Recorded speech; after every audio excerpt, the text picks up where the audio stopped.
Hey guys, welcome to a replay of the week, GosuGamers special feature, and this is going to be a fun match between Heracuross, PMK, who's going to be starting the bottom left-hand corner as our pink or purple. I never know what to call that color. I'm just going to call it purple. Versus the upper right-hand corner, we have Lucky, PMK, and it should be a pretty fun match. These are always absolutely fantastic to watch and always just an absolute blast. Hope you guys enjoy it, and once again, I have vaul alongside. Yeah, thanks, Diggity. As far as Heracuross goes, I think I'm just going to call him Hera, otherwise I'm going to forget his name and the pronunciation. So I'm just going to call him Hera. I've got just like the Greek goddess or whatever it was. Down the bottom left is Protoss, and Lucky is the white zerg up the top right. We're on Bluestorm, of course, and yeah, sorry guys, I've actually missed probably the last one or two games of the week. I've been doing a lot of Dawn of War commentaries lately, but I haven't given up on Starcraft.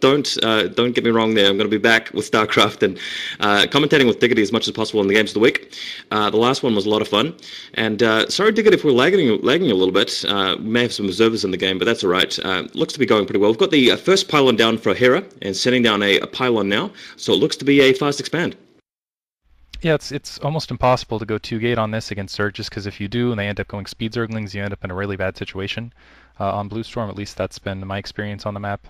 Looks like we are going to see an opening 9 pool. I really feel like Protoss versus Zerg has become pretty standard through the early game, but then once it goes in the mid game, you'll just see absolutely ridiculous things. And I don't know if that's other people's experience as well, but yeah, we're going to see the speed Zerglings as well. Kicking all our observers out now, but yeah, actually, this is going to be the first game I've posted on my personal account in quite some time. Most of them have been tools on Vilatak, the actual MSL series. Pro League we've been kind of staving away from for quite a bit, and yeah, I too I have not been in Starcraft. I am doing commentaries. Most of them have been for Endurance, which is actually a quick reminder. I don't know when I'll get this up, but the finals are going to be tomorrow, which is Saturday for us. And it's going to be round of 16. I think we're throwing in Psionic in as well. And if he doesn't show up, we'll just put in a buy. We've already got that Forge in position in the meantime, bottom left-hand corner.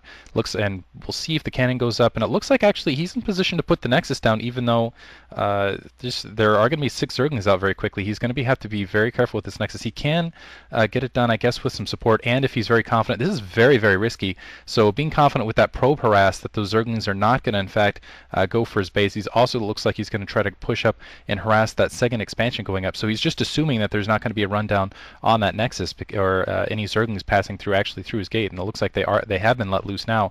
Now the question is yeah, whether they go to that after that probe or not, and if that probe stays alive, and it looks like they are in fact going after that probe first. So and that will buy the time for that second cannon or even that first cannon to warp in. Second cannon going down now, but with that first cannon in position, that Overlord just pressing up, looks like 4 probes in the gap to create a bit of little delay now that that's been spotted out. Zerglings now pressing down, but yeah, that was a very risky play, I would say, out in the opening. Yeah, well, it almost says to me as though there's a little bit of background to these players that we perhaps don't know. I mean, neither of us have seen any of the previous games that these two guys have had against each other. Maybe it was simply because Hera just thought that he could predict his opponent, and he thought maybe his opponent would be the kind of guy that wouldn't bother to send the Zerglings down straight away. And indeed, he has actually got the 4 probes out, though, and I really do like the first Nexus opening. It says that he's very confident. Of course, Lucky has got his Overlord in position now, so he's definitely seen what he's missed, but yeah, I think with Bluestorm, since there's that small choke, it would take the Zerglings too long to get to that choke with the four probes there, and he's managed to get it done with just the 2 photon cannons in support anyway. Now we've seen Lucky put down his 3rd Nexus over at the middle only, so he's going to at least be trying to catch up with the economy. He's going to lair now, just starting the lair, and he's still got his probe alive. Very nice probe there. I feel like that probe is not going to last too much longer. There it goes now. There it goes now. And just the one drone on gas up at the main. But it looks like we're shaping up for a fairly evenly matched game so far. We've got got another pylon warping in back at home. Single gas gone down, and what else have we got? Cybernetic score just starting over at the natural now, and a second probe going out. Looks like he's going to get past the Zerglings, and this would be good if he could get him over to Lucky's space. But I'm not sure that Lucky will want to let him in. Let's just see. We've got a Zergling just going up ahead of that probe into the gap. Doesn't want to let the probe in, but the Zergling maybe not getting to the gap just in time. Yeah, that was nice. That was nice. Did you see how he pulled the Zergling back in just the last minute and then brought it into the gap? That was really, yeah, there's definitely some history because he just knew that he wasn't in fact going for speed zerglings there and that he'd be able to continue with that scout, that he was in fact going for gas to get the quick layer and to get quick mutalisks. It looks like he's got the spire going up in the back of his base. Zerglings continuing to down. They're just going to camp outside that gap, make sure they see anything. I'm surprised by the positioning of the cybernetics core. I guess that's to make sure that there is no overlord going into the back. This is interesting. No overlord going into the back of Hera's base right now. I kind of expect it. Usually you'll see an overlord right around this stage to get a kind of good look at tech. I don't think it was taken out because I don't think there's really anything in position to take it out. But a cybernetics core up on the gap, I think the overlord in position plus those zerglings actually that are running across and getting killed right there would be able to see it either way. Just I guess to create an additional barrier. And I'm not sure if that's going to create some. I think there'll still be decent troop movement through there. Hopefully, it won't create any blockades. But we're seeing a robotics facility go down as well as a Stargate. So interestingly enough, we might be seeing after that initial Corsair maybe some Reaver action into the mid game. Maybe just some early preparation for observers. But honestly, he's going up against a Spire, so he would probably much. And a fourth hatchery already going down in the bottom right-hand corner. Wow. So going big macro very quickly, and he's going to have to rely a lot on the mutalisks that are going to be produced momentarily to basically hold Hera back. It looks like he's already got a Dragoon and 2 Zealots kind of out in the middle of the field.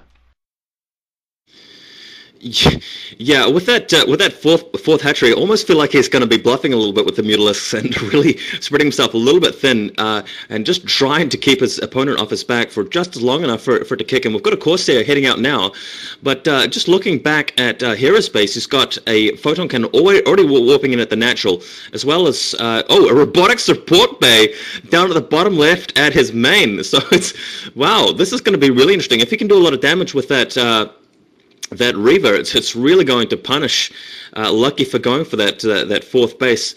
If he can, having said that though, by the time the Reaver gets out, we've got a Hydralisk den going down at the natural, so at least he'll have a few Hydralisks. But honestly, I'm just going to have to wait and see at this point. We've got a couple of Scourges chasing the Corsair around. I think both players have a generally good idea of what's going on. Here comes the Corsair now. It's probably going to see the shuttle. Yes, it is going to see the shuttle. I'm not sure if that Corsair if that Scourge got in range of the robotic support bay, but seeing that shuttle there, he must obviously suspect now that he's going to be hit by Reavers. So we'll see how he responds. You can see him putting down creep colonies. He's got 2 at his natural. He's got 1 at his mineral only, and another hatchery going down there, but the shuttle appears to be heading up the top left of the map, getting into position now. We've got a single Dragoon over at the mineral only, Lucky's mineral only. It's going to be taken out very quickly by Zerglings, but I feel like he was only doing that to get a bit of scouting done. And here comes the shuttle. Let's see how much damage he can actually do. If he goes for that main, there's no defense at the main, so that Reaver, if it gets there in time, hang on a second. There isn't actually a Reaver in that shuttle at all. What happened to the Reaver? It's actually 4 Zealots that he's putting out here. He's going to go with the 4 Zealot harass, which it's hilarious that he's doing this. It looks like he is going to, in fact, get away with this. 4 Zealots running to the main. Looks like there's going to be some Zerglings coming up alongside some Scourge pushing in. I didn't see a weapon 1 upgrade on the opposite side. These 4 Zealots, though, are going to be able to get in the back of the base. I expected Scourge to be. There were a lot of Scourge produced, and I thought they would be in position to take this out. Looks like 2 drones have been killed already, and the rest are going to be pulling out. Might end up losing a lot of this tech in the background. We'll see if the Zerglings get back there in time. It's going to need more Zerglings than just this at hand, and he might end up losing a Spire, which would definitely open up that Corsair Reaver build. And it looks like just these, looks like the Zealots are being contended with now. Some Hydralisks being produced right in the corner, but he looks like he is going to be able to pick the Spire off. So big hit early against Lucky. So everything working well. And I was actually curious with that. There's a lot of Scourge out in the field. I wonder if those Corsairs survived actually. 2 Reavers have been produced at the Cybernetics core in the meantime. Looks like speed's being upgraded as well. But I was curious, not seeing the weapons upgrade and only seeing 3 Corsairs out at the time. I expected that shuttle to get picked off just by a brunt number of Scourge, but it looks like just the off timing and a little bit of distraction having so many bases out in the field did manage to land it, was able to take out that Spire, and that definitely makes that drop worthwhile. Looks like we're seeing some more Scourge trying to push up, and really it's key that it keeps that Corsair count low at this stage, and just he's got a lot of bases now. He's still got a big economic advantage. He didn't lose too many Scourge, and too many units, and he's still got the Hydralisk den up. He's still got 5 hatcheries down. You might as well just macro up this stage and make sure you got to contain. It looks like more Corsairs starting to pour out, and we'll see where they're headed now. It looks like they're headed towards the natural, the mineral only, I should say. Yeah, that shuttle's loaded up with 2 Reavers, and I think the reason why he sent some Zealots only over because he was waiting for the shuttle speed. But take a look at Hera's base. We've got 2 Templar Archives. What is up with that? Either that's a mistake, or he's going to be upgrading 2 different kinds of Templar